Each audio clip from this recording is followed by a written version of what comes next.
டப்பா இன்ஜின் என பாஜகவை விமர்சனம் செய்த தமிழக வெற்றிக் கழக தலைவர் விஜய்க்கு பாஜக முன்னாள் மாநில தலைவர் அண்ணாமலை பதிலடி கொடுத்துள்ளார். இந்த டப்பா இன்ஜின்,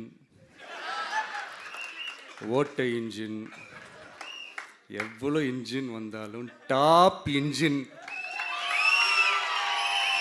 நம்ம டிவிக்கே தான்ன்றது மக்கள் ஆல்ரெடி முடிவு பண்ணிட்டாங்க. அதனால் நம்மளுடைய தோழர்கள் அதை மனசில் நல்லா ஏற்றிக்கிட்டு இன்னும் ஷார்ப்பாக ஒர்க் பண்ணுங்கள். நான் பெரும்பாலும் அப்படின்னு யார் சொன்னாங்கன்னா ஓகே. ஆனால் நான் விஜய் அவர்களை பொறுத்தவரை நான் என்னோட கமெண்ட் எப்பவுமே மாறலிங்கன்னா, அரசியலுக்கு வந்திருக்கிறாரு, வரவேற்கிறோம், மக்கள் முன்னாடி இருக்கட்டும், அவர் எல்லாம் பேசட்டும், இவிஎம் மிஷின் பதில் சொல்லும். ஆனால் விஜய் அவர்கிட்ட இன்ஜின் இருக்கான்னு எனக்கு தெரியலையே.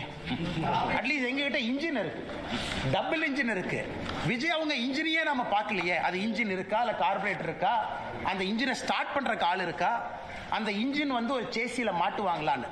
வண்டி இல்லை, சேசி இல்லை, இன்ஜின் இல்லை, அதுக்குள்ளே போடுற பெட்ரோல் இல்லை, டீசல் இல்லை.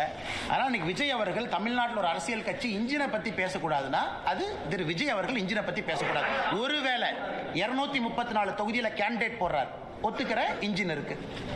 234 கேண்டிடேட்டும் மக்கள் ஏத்துக்கிறாங்க, அதுக்கு போடுற பெட்ரோல் இருக்கு. விஜய் வெளியே வீதி வீதியாக தெரு தெருவாக பிரச்சாரம் பண்றார், சேசி இருக்கு. மக்கள் ஓட்டு போட்டு ஒரு நல்ல சதவீதம் வர்றாரு, அந்த வண்டி ஓடுது. இன்ஜினே இல்ல, சேசி இல்ல, பெட்ரோல் இல்ல, டீசல் இல்ல. அவங்கெல்லாம் இன்னைக்கு பாரதிய ஜனதா கட்சியை பார்த்து டப்பா இன்ஜின், இந்த இன்ஜின்ங்கிறாங்க. அடுத்து திரு ஸ்டாலின். செய்திகளை உள்ளது உள்ளபடி தெரிந்து கொள்ள ரெஃப்ளெக்ட் நியூஸை சப்ஸ்கிரைப் பண்ணுங்க.